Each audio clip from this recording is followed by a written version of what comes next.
Hi guys, welcome to my YouTube channel glorious institute Shahpur. आज का ये जो वीडियो है वह 10th क्लास के एग्ज़ाम देने वाले छात्र छात्राओं के लिए बहुत ही उपयोगी वीडियो है, क्योंकि इस वीडियो में संस्कृत विषय के 100 वस्तुनिष्ठ प्रश्न को दिया गया है, उसका सॉल्यूशन बतलाया गया है, एक्सप्लेन किया गया है बढ़िया से, और हर प्रश्न पर उसके अतिरिक्त पूछे जाने वाले क्वेश्चंस को भी बतलाया गया है। तो गाइज, आप इस वीडियो को गौर से देखिएगा, 100 क्वेश्चंस की तैयारी करिएगा। यदि आप इस वीडियो को अंत तक देख लिए, 100 क्वेश्चंस की तैयारी कर लिए, तो इस पर आधारित और भी आपको 200-300 क्वेश्चंस याद हो जाएंगे और इस प्रकार आपकी तैयारी बेहतर हो जाएगी। तो चलिए गाइज, मैं आप लोगों को सभी प्रश्नों के सटीक जवाब देने जा रहा हूँ। तो देखिए, क्वेश्चन नंबर 1 है, पाटलिपुत्र किस नदी के किनारे अवस्थित है? यानी पाटलिपुत्र, ये दूसरा पार्ट है, आपके संस्कृत बुक का दूसरा पार्ट है। जो पटना है, पाटलिपुत्र है, वह किस नदी के किनारे अवस्थित है? तो गाइज, आप लोग को मालूम ही है, पहला का आंसर क्या होगा? बी होगा, गंगा नदी के किनारे अवस्थित है। चलिए क्वेश्चन नंबर 2। क्वेश्चन नंबर 2 है, गौर से सुनिएगा।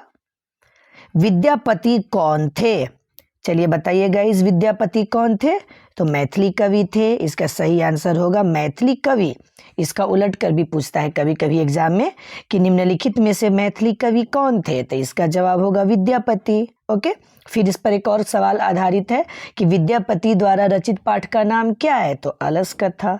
फिर एक सवाल पूछा जा सकता है, अलस कथा पाठ के रचयिता कौन है? विद्यापति हैं। तो एक क्वेश्चन पे 4 क्वेश्चन है, आपको उसको तैयारी करनी है। आगे, पाटलिपुत्र में कौमुदी महोत्सव किस ऋतु में मनाया जाता था? तो बताइए, पाटलिपुत्र यानी पटना में कौमुदी महोत्सव किस ऋतु में मनाया जाता था? तो उत्तर होगा बी, शरद ऋतु में। समझ गए? तो इसका उलट कर सवाल पूछ देगा कि शरद ऋतु में पाटलिपुत्र में कौन सा महोत्सव मनाया जाता था? कौमुदी महोत्सव। एक और सवाल उठ रहा है गाइस कि पाटलिपुत्र में जो कौमुदी महोत्सव मनाया जाता था, वैसा ही बिल्कुल परिवेश या वैसा ही बिल्कुल उमंग उत्सव इस समय किस त्योहार में देखा जाता है? तो दुर्गा पूजा में। ओके, चलिए चौथा, स्वामी दयानंद का जन्म कब हुआ था? तो इसका जवाब 1824 होगा, बी 1824 में। इस पर आधारित और भी क्वेश्चन है कि स्वामी दयानंद का जन्म कहाँ हुआ था? तो टंकारा नामक गांव में। फिर किस राज्य में हुआ था? तो गुजरात में हुआ था। ये सब आपको ध्यान देना है। ओके, फिर स्वामी दयानंद का मूल नाम क्या था? बचपन का नाम मूल शंकर था। तो देखिएगा, इस चौथा में 4 क्वेश्चंस मैंने बतलाया है। इसी प्रकार यदि आप 100 क्वेश्चंस पढ़ लीजिएगा इस वीडियो में, तो आपको 300-400 क्वेश्चंस की तैयारी हो जाएगी। अब पक्का बोर्ड एग्जाम में 50 क्वेश्चंस अच्छी तरह चूज कर पाइएगा। और यदि ये वीडियो अच्छी लगे तो लाइक भी करिएगा, दूसरों के लिए आप शेयर भी करिएगा, और अब तक जो मेरे चैनल को सब्सक्राइब नहीं किए हैं वो कर लीजिएगा, ताकि बहुत से और भी वीडियोस अपलोड होने वाले हैं जो आपकी शिक्षा में मदद करेगी। चलिए क्वेश्चन नंबर 5, अंतिम शिक्षा संस्कार का नाम क्या है? तो बताइएगा, इस अंतिम शिक्षा संस्कार का नाम क्या है? समावर्तन संस्कार। चलिए, यहाँ पर एक फिर क्वेश्चन हो रहा है कि शिक्षा संस्कार कुल कितने हैं? तो 5 है। फिर बचपन में कितने संस्कार हैं? 6 हैं। फिर जन्म से पहले कितने संस्कार हैं? 3 हैं। ये सब आपको याद रखना है। ओके, मरने के बाद कितने संस्कार होते हैं? 1 होते हैं, अंत्येष्टि संस्कार। चलिए क्वेश्चन नंबर 6, यह संपूर्ण संसार किसके द्वारा अनुशासित है? तो इसका जवाब होगा बी, परमात्मा के द्वारा। पहला पार्ट से लिया गया क्वेश्चन है। आगे क्वेश्चन नंबर 7, प्राचीन काल में शिष्य को क्या कहा जाता था? बताइएगा, इस प्राचीन काल में शिष्य को क्या कहा जाता था? अंतेवासी। 7वां का एक है अंतेवासी, एक है ब्रह्मचारी, एक है छात्र और एक है इनमें से सभी। तो प्राचीन काल में शिष्य को ब्रह्मचारी कहा जाता था। ओके, क्यों कहा जाता था? क्योंकि प्राचीन काल में शिष्य ब्रह्मचर्य व्रत का पालन करते हुए अध्ययन करते थे। वह ब्रह्मचर्य नियम में बहुत कठोर कठोर नियम बतलाए गए थे और सबका पालन करते हुए छात्र अध्ययन करता था प्राचीन काल में, इसलिए उसको क्या कहते हैं? ब्रह्मचारी कहते थे। शास्त्र मानवों को किसका बोध कराता है? तो इसका जवाब होगा सी, कर्तव्य कर्तव्य। गाइस, इसका संधि विच्छेद होगा कर्तव्य प्लस अकर्तव्य, यानी शास्त्र मनुष्यों को कर्तव्य और अकर्तव्य दोनों का बोध कराता है। चलिए क्वेश्चन नंबर 9, वैर से वैर का शमन क्या है? तो वैर से वैर का शमन असंभव है। मैं इसका अर्थ बतलाता हूँ गैर। वैर मतलब होता है दुश्मनी, यानी दुश्मनी से दुश्मनी का शमन यानी पराजय क्या है? तो बताइए, कभी दुश्मनी से दुश्मनी को हराया जा सकता है? नहीं हराया जा सकता है, इसलिए असंभव होगा। क्वेश्चन नंबर 10, आधुनिक काल की संस्कृत लेखिकाओं में कौन अति प्रसिद्ध है? तो 10 का जवाब होगा सी, पंडिता क्षमा राव। ओके गाइस, चलिए बृहद संहिता के रचनाकार कौन है? तो 11 का जवाब होगा ए, वराह मिहिर, वहार मिहिर है। चलिए गाइस, अगला क्वेश्चन है क्वेश्चन नंबर 12, नरक के द्वार कितने हैं? तो नरक के कुल कितने द्वार होते हैं? 12 का आंसर हो जाएगा सी, 12 का सही जवाब होगा सी, 3। नरक के 3 द्वार होते हैं। ओके, काम, क्रोध और लोभ, ये भी याद रखना है। इसका उलट कर सवाल दे देगा, काम, क्रोध और लोभ ये तीनों द्वार किसके माने गए हैं? तो उत्तर होगा नरक के। चलिए क्वेश्चन नंबर 13, ध्यान दीजिएगा, परपीड़न किस लिए होता है? परपीड़न का अर्थ होता है दूसरों को कष्ट पहुंचाना।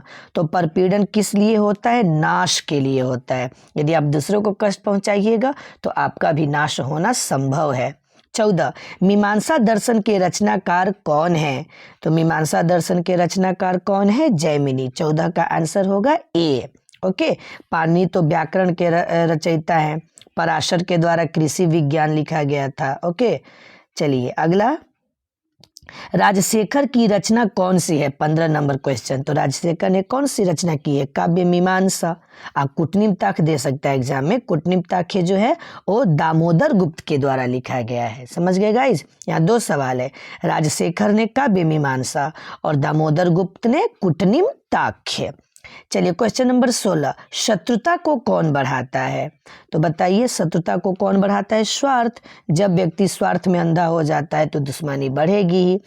परमार्थ, परोपकार, ये ऑप्शन गलत है। परोपकार तो अच्छी भावना है, तो शत्रुता को कौन बढ़ाता है? स्वार्थ। तो इसीलिए 16 का सही जवाब होगा ए। 17, विभिन्न जाति और धर्म के लोग भारत में कैसे रहते हैं? एकत्व भाव से। 17 का जवाब होगा ए, एकत्व भाव से का अर्थ होता है एकता के साथ मिलकर रहना। चलिए गाइस, अगला, विनय किसका नाश करता है? तो 18 का जवाब होगा डी, अकीर्ति को।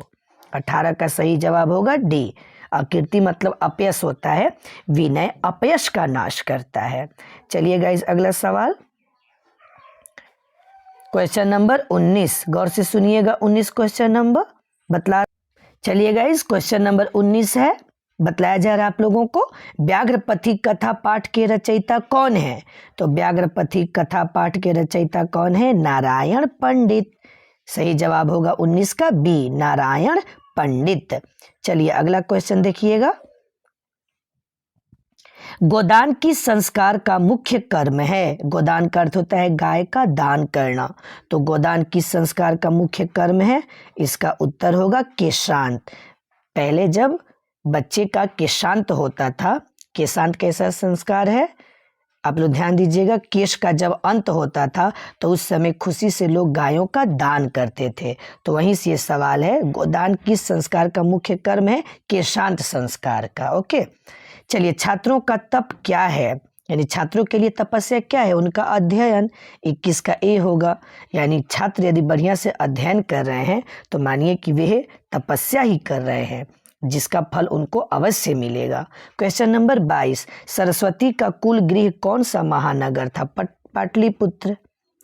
चलिए 22 का सही जवाब होगा सी, पाटलिपुत्र। आगे 23 नंबर, भारत महिमा पाठ का द्वितीय श्लोक किस पुराण से लिया गया है? तो इसका सही जवाब होगा भागवत पुराण। पहला जो श्लोक है विष्णु पुराण से, समझ गए, और दूसरा जो श्लोक है भागवत पुराण से। पहला श्लोक है गायन्ति देवा कील गीतकानी धन्य तूते भारत भूमि भागे, ये विष्णु पुराण से है। अहो अमीशाम की मकारी शोभनम वाला भागवत पुराण से है। चलिए क्वेश्चन नंबर 24, चलिए 24 नंबर ध्यान से सुनिएगा, विजयांका का काल किस शतक में माना जाता है? तो बताइएगा, इस विजयांका किस शतक की लेखिका थी? तो 24वां का आंसर होगा डी, अष्टम शतक माना जाता है, 8वीं सदी। 25, विरजानंद किसके गुरु थे? तो विरजानंद किसके गुरु थे? स्वामी दयानंद के गुरु थे। ओके, फिर यहाँ से एक और सवाल उत्पन्न होता है कि विरजानंद कहाँ के रहने वाले थे? मथुरा। दोनों आंखों से कौन थे? विरजानंद। ओके, क्वेश्चन नंबर 26, अलस कथा पाठ में अहो कथमयम कोलाहल किसकी उक्ति है? तो अहो कथमयम कोलाहल का अर्थ होता है अरे ये कैसा शोरगुल है, यह बात किसने कहा था? तो अलस कथा पाठ में 4 आलसी उसी कमरे में सोए रहे थे, आग लगी थी परंतु फिर भी भागना नहीं चाहते थे, तो उसी में से कौन सा आलसी बोला था अरे ये कैसा शोरगुल हो रहा है? तो 26 का जवाब होगा ए, पहला आलसी बोला। ओके गाइस, चलिए क्वेश्चन नंबर 27, आप यहाँ चारों आलसियों की बातों को याद रखिएगा तब बेटर होगा, किताब में से देखकर याद कर लीजिएगा।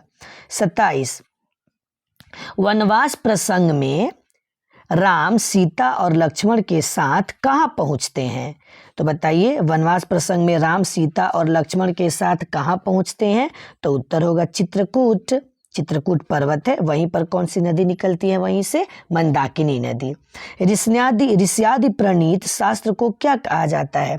तो ऋष्यादि प्रणीत का अर्थ होगा ऋषियों द्वारा रचित। तो ऋषियों द्वारा रचित जो शास्त्र है उसका नाम क्या है? तो 28 का सही जवाब होगा सी, कृतक। कृतक का अर्थ होता है बनावटी। ऋषि जितने भी लिखे हैं वो सब कृतक है, उनके द्वारा बनाया हुआ शास्त्र है। तो ऋष्यादि प्रणीत क्या है? कृतक। क्वेश्चन नंबर 29, स्वामी दयानंद के बचपन का नाम क्या था? तो स्वामी दयानंद के बचपन का नाम था मूल Shankar. Okay guys, question number 30, यूनान राजदूत कौन था? तो यूनान राजदूत कौन था? मेगास्थनीज। ये दूसरा पार्ट से है। क्वेश्चन नंबर 31, कथम मरात्म के त्वयि विश्वास किसकी उक्ति है? तो पहले गाइस इसका अर्थ देखिए कि अरे हिंसक, क्या तुम पर विश्वास हो सकता है? यह बात किसने बोला था? तो पथिक ने बोला था। और किसको मरात्मक कहा है? बाघ को कहा है। तो इसीलिए 31 का जवाब होगा सही बी। 32, कर्ण किसके पक्ष से युद्ध कर रहा था? तो कर्ण कौरवों के पक्ष से न युद्ध कर रहा था, इसीलिए ना इंद्र अपने बेटे की अर्जुन की सहायता करने के लिए कर्ण से कवच और कुंडल ले लिए थे, छल पूर्वक ब्राह्मण का वेश पकड़ के। चलिए, वेदों के कितने अंग हैं? तो वेदों के कितने अंग हैं? 6। वेदों के कितने अंग होते हैं? 6 अंग होते हैं। ओके गाइस, चलिए 6 कौन कौन से? शिक्षा, कल्प, व्याकरण, निरुक्त, छंद और ज्योतिष। यहाँ एक और सवाल हो सकता है गाइस, वेद कितने हैं? तो 4 होगा, यहाँ ध्यान दीजिएगा। वेद कितने हैं? तो 4। वेदों के कितने अंग हैं? 6। चलिए क्वेश्चन नंबर 34, सत्यार्थ प्रकाश नामक ग्रंथ किस भाषा में रचा गया है? तो बताइए, सत्यार्थ प्रकाश नामक ग्रंथ हिंदी भाषा में रचा गया है। 35, विदुर कौन था? तो विदुर कौन था? एक मंत्री था। समझ गए, विदुर कौन था? मंत्री था। किसका मंत्री था? यहाँ भी क्वेश्चन आ सकता है। तो धृतराष्ट्र का मंत्री था। समझ गए। और एक और सवाल हो सकता है कि धृतराष्ट्र के जितने भी मंत्री थे उन सभी मंत्रियों में सर्वश्रेष्ठ कौन था? तो विदुर ही था। क्वेश्चन नंबर 36, कंपन राय की रानी कौन थी? तो कंपन राय की रानी थी गंगा देवी। ओके, फिर यहाँ एक और क्वेश्चन आ सकता है गाइस कि गंगा देवी ने कौन सा महाकाव्य लिखा है? तो मधुरा विजयम।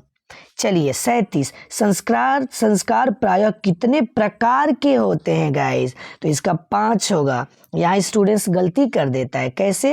वो लोग सोचता है कि चलो ये ना पूछ ले बाटे कि सब मिला के कई गो संस्कार बाटे, उस 16 गो टिक कर देता है, गलत हो जाएगा।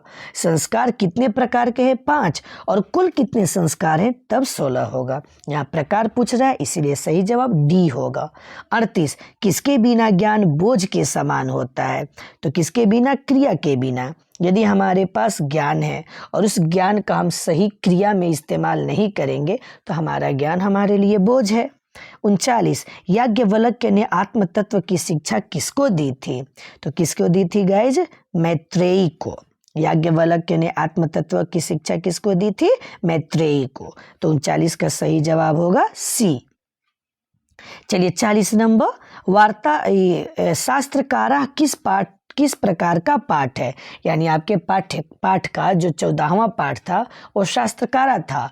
वो शास्त्रकारा पाठ किस प्रकार का है? निबंध है कि कहानी है कि नाटक है कि वार्तालाप है? तो वार्तालाप है। देखे ही थे ना गाइज कि सर या जो गुरु थे वो जवाब दे रहे थे और बच्चे क्वेश्चन पूछ रहे थे, यानी गुरु और बच्चों के बीच बातचीत हो रही थी, उस संदर्भ में ये पाठ क्या है, वार्तालाप। चलिए 40 तक हो गया गाइस। अगला देखिए क्वेश्चन नंबर 41, अशांति के कितने कारण हैं? बताइए अशांति के कितने कारण हैं? तो इसका होगा सी, 2 कारण है। कौन कौन, ये भी जवाब पूछ सकता है, द्वेष और असहिष्णुता। समझ गए गाइस, इसको भी याद रखिएगा। अशांति के 2 कारण कौन कौन से हैं? द्वेष और असहिष्णुता। आगे, ब्राह्मण वेशधारी कौन था? कौन ब्राह्मण वेश पकड़ के आया था छल करने के लिए? तो 42 का सही जवाब होगा डी, इंद्र। मुनि लोग किनकी उपासना करते हैं? तो 43 का जवाब होगा बी, सूर्य की उपासना करते हैं, दोनों भुजाओं को ऊपर उठाए हुए। ये 10वां पाठ से है। क्वेश्चन नंबर 44, दयानंद का परिवार किसका उपासक था? तो इसका जवाब होगा सी, शिव का। तभी ना उन्हीं के उपलक्ष्य में शिवरात्रि महापर्व का आयोजन हुआ था। मंदिर में रात में पूजा चल रही थी और उसी दिन से स्वामी दयानंद के अंदर मूर्ति पूजा के प्रति अविश्वास उत्पन्न हो गई थी। क्यों? क्योंकि वो देखे कि अरे मूर्ति पर प्रसाद चढ़ाए गए हैं और ये भगवान के प्रसाद को चूहे जूठे कर रहे हैं और मूर्ति कुछ कर भी नहीं रही है। इट मीन्स मूर्ति में ईश्वर नहीं है। चलिए क्वेश्चन नंबर 45, उत्तम शांति क्या है? तो उत्तम शांति क्या है? क्षमा। आप किसी को क्षमा कर दीजिएगा तो आपको परम शांति का अनुभव होगा। क्वेश्चन नंबर 46, नदी शब्द रूप का तृतीय एक वचन क्या होगा? तो नदी, नदी, नद्यः, नदीम, नदी, नदी। फिर है नद्याः, तृतीय विभक्ति क्या होता है? नद्या। तो 46 का सही जवाब होगा डी, नद्या।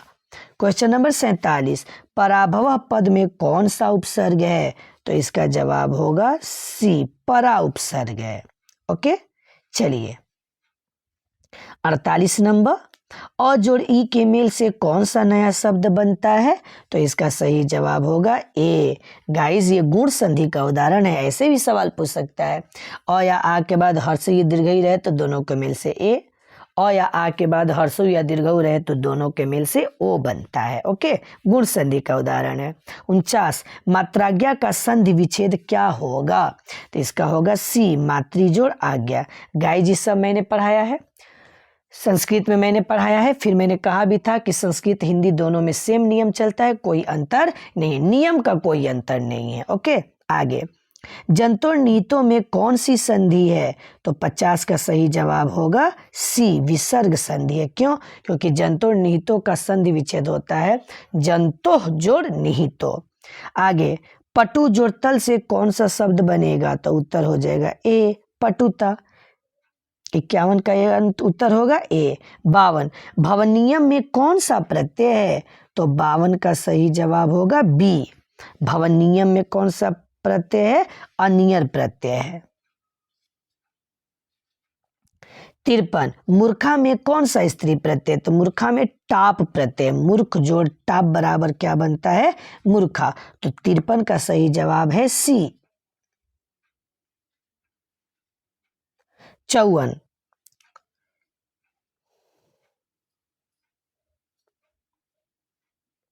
सत्य जोड़ चरित्र का संधि क्या होगा?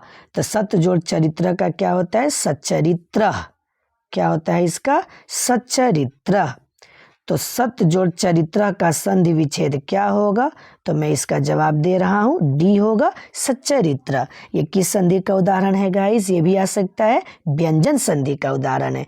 तो किस में बदला है? च में बदला है। ओके, 55, गच्छन्तु में कौन सा लकार है? तो तू ताम अंतु लोट लकार है, बी होगा।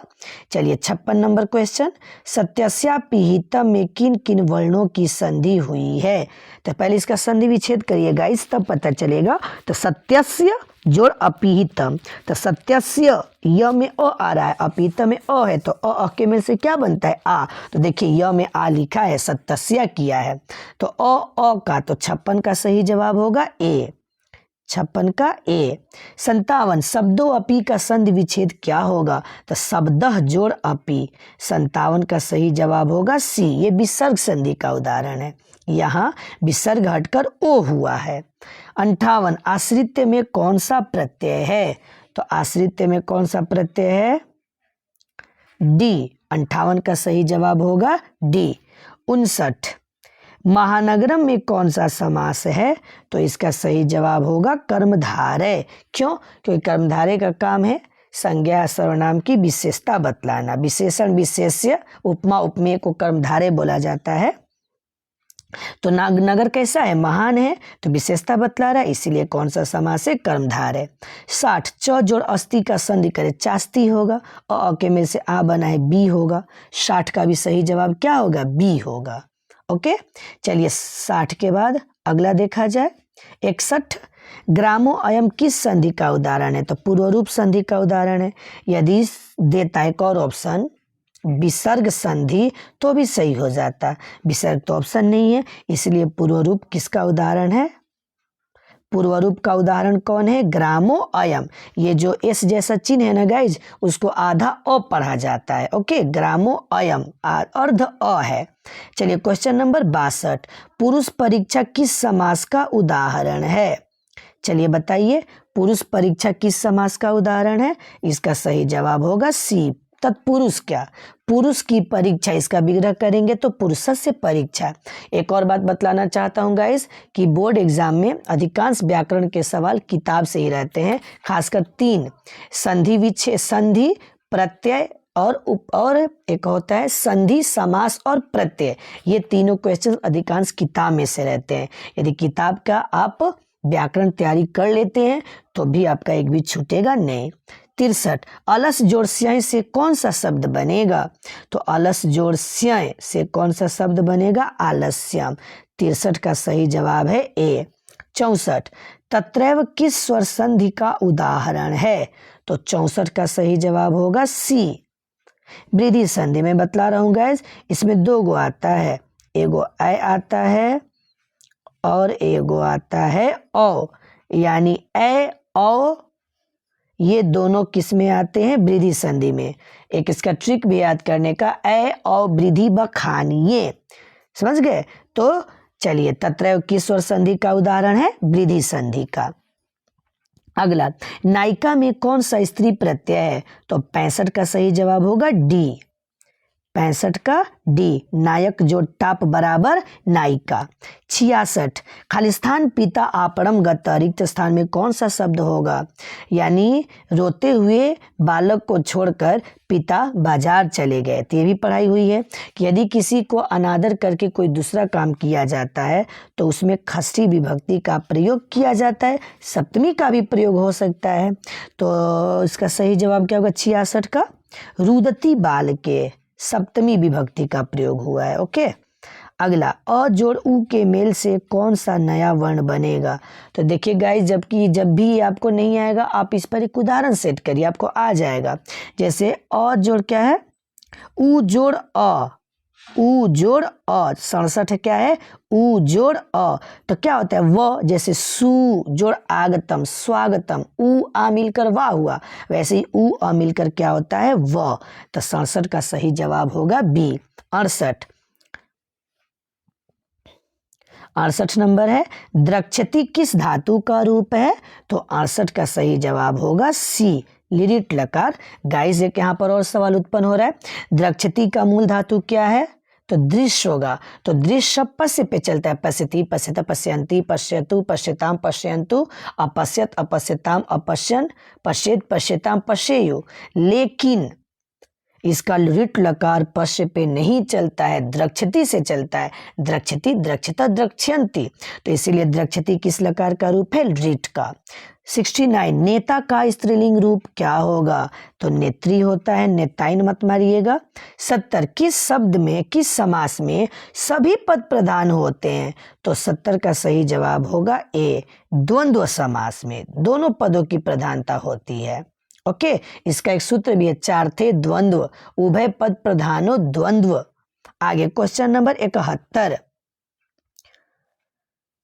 दा धातु रूप का लट लकार प्रथम पुरुष बहुवचन। देखिए ये उनके लिए जो ज्यादा रटते हैं, तीतः अंति, तो सोच लेगा ददती ददत ददंती, और आंख मूंद कर 71 का सी ऑप्शन चूज करेगा, लेकिन 71 का सही जवाब होगा बी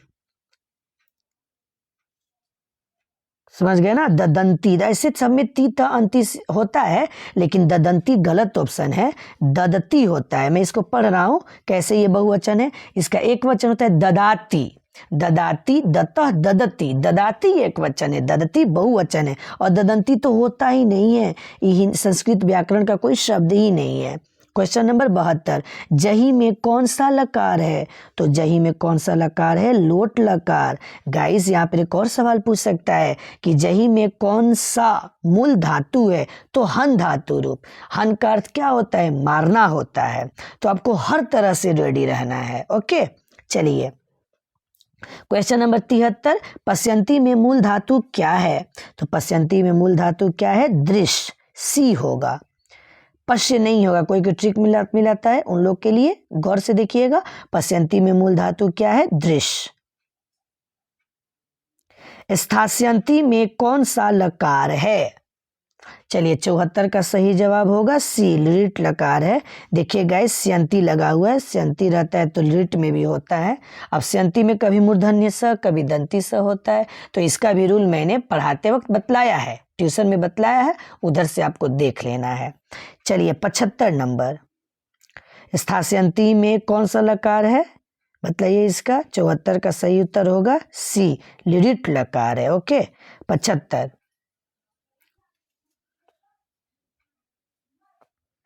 लंबोदर में किन किन वर्णों की संधि हुई है? तो पहले इसका विच्छेद करिए गाइस। लंब जोड़ उदर, अ जोड़ उ कहीं है? बी है, तो इसीलिए 75 का सही जवाब होगा बी। 76, बालिका मंदम मंदम गायती, रेखांकित पद में प्रतिपादित सूत्र बताइए। लड़की धीरे धीरे गाती है, तो मंदम मंदम किस सूत्र के आधार पर वहां द्वितीय विभक्ति हुई है, ये बताइए गाइस। 76 का सही जवाब क्या होगा? मैं बताता हूं, क्रिया विशेषणे द्वितीय। कहने का अर्थ कि वह गाती है, ये क्या है? वह गाती है केवल, या लड़की गाती है केवल, क्या है? क्रिया। और कैसे गाती है? धीरे धीरे गाती है, तो गाने की विशेषता बतलाई जा रही है, क्रिया की विशेषता बतलाई जा रही है। तो क्रिया की विशेषता बतलाने में कौन सी विभक्ति का प्रयोग होता है? द्वितीय। क्वेश्चन नंबर 77, गोसु किस शब्द का रूप है? तो 77 का सही जवाब होगा सी, गोसु किस शब्द का रूप है? गो का। 78, राजन शब्द का तृतीय एक वचन क्या होगा? तो राजा, राजानो, राजाना, राजानम, राजानव, राज्ञ। अब तृतीय एक वचन, तो तृतीय एक वचन क्या होगा? 78 का सही जवाब होगा ए, राज्ञा होता है। 79, लताय में कौन सी विभक्ति है? तो लता, लते, लता, लताम, लते, लता, लत्या, लताभ्यम, लता भी, लताय चतुर्थी विभक्ति होगी, डी होगा। 79 का सही उत्तर होगा डी।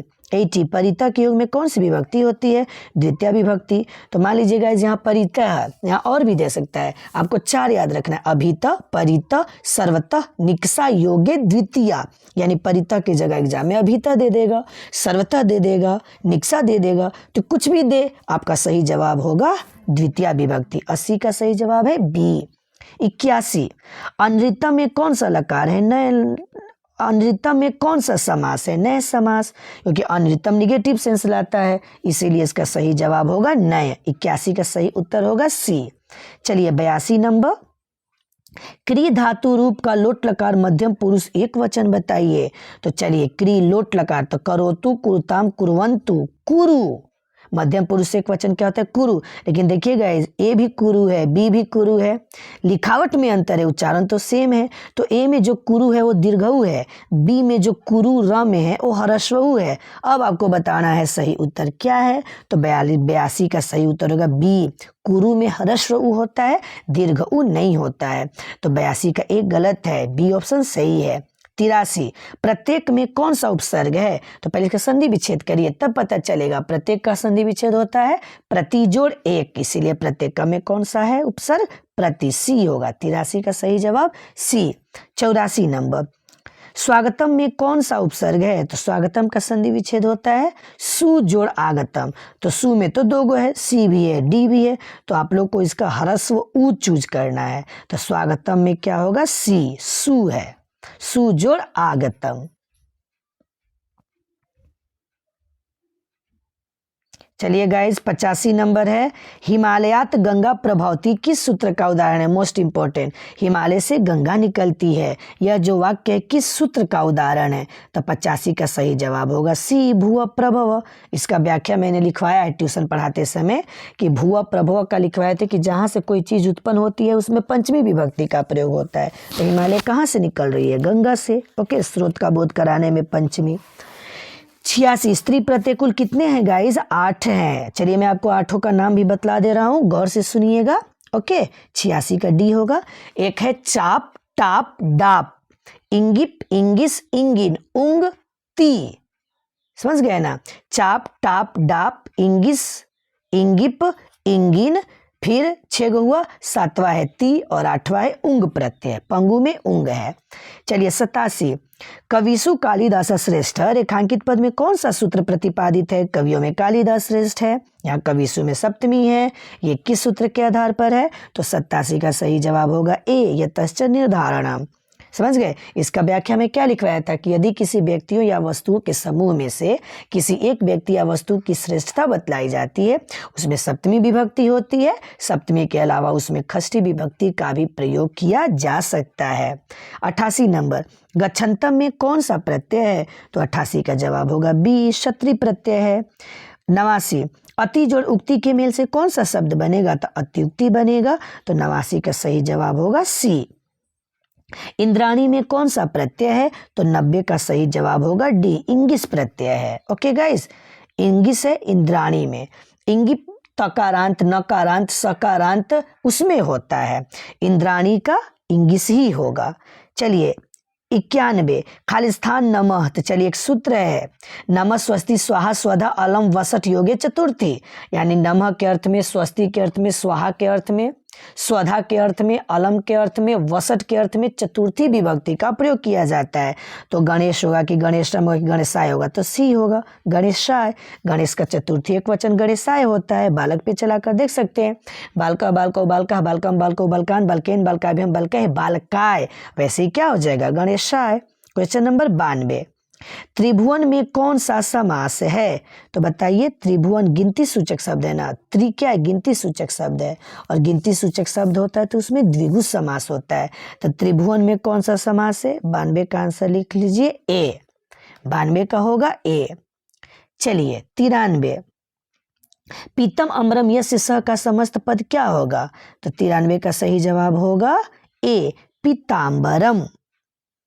चलिए पीताम्बर नहीं होता है, पीताम्बरम।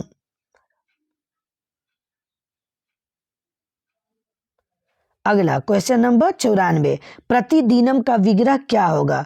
तो दीनम, दीनम इति, सी होगा। 94 का सही जवाब होगा सी।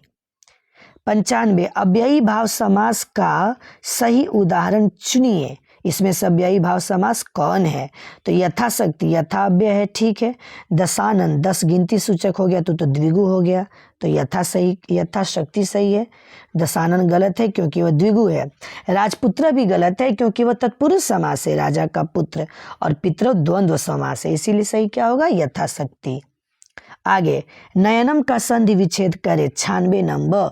तो नयनम का संधि विच्छेद होता है ने जोड़ अनम। ओके, ये किस संधि का उदाहरण है गाइस? इस पर भी सवाल आ सकता है। तो नयनम का संधि विच्छेद, तो नयनम किस संधि का उदाहरण है? मैं बतलाता हूँ। देखिए, एक 5वीं संधि है, स्वर संधि के 5 भेद होते हैं, दीर्घ संधि, गुण संधि, यण संधि, वृद्धि संधि, अयादि संधि। तो ये अयादि का उदाहरण है। उसका सूत्र होता है एचो अयवयावह, जिसके उच्चारण में अय, आय, अव, आव आ जाए वो अयादि संधि होती है। ओके, तो नय, अय, अय आ रहा है तो नयनम अयादि संधि का उदाहरण है। 97, यदि जोड़ अपी का संधि करे तो यद्यपि बी होगा। ये किस संधि का उदाहरण है? यण संधि का उदाहरण है। यण संधि में य, र, ल, व रहता है। ओके, चलिए 98 नंबर, 97 का बी होगा, याद रखिएगा। 98, देह रक्षा में कौन सा समास है? तत्पुरुष समास है, क्योंकि देह रक्षा का विग्रह करेंगे तो होगा देह की रक्षा, और जब की लग गया तो क्या होगा? तत्पुरुष। चलिए 99 नंबर गाइस, 99 नंबर, भानु जोड़ उदय का संधि करे। तो भानु में क्या है? ह्रस्व, उदय में क्या ह्रस्व होता है? ह्रस्व ह्रस्व मिलकर क्या होता है? दीर्घ। तो 99 का सही जवाब होगा ए। हरस्व मिलकर क्या होता है, दीर्घऊ। चलिए 100 नंबर, रमा च सीता च का समस्त पद क्या होता है? तो ये द्वंद्व का उदाहरण है गाइस, ध्यान दीजिएगा। 100 का सही जवाब होगा सी, रमा सीते। राम सीते गलत है, तो रमा च सीता च का समस्त पद क्या होगा गाइस, रमा सीते। तो इस प्रकार गाइस मैंने 100 क्वेश्चंस का जवाब आप लोगों को दे दिया है। आशा करता हूँ कि ये जवाब आपको समझ में आया होगा।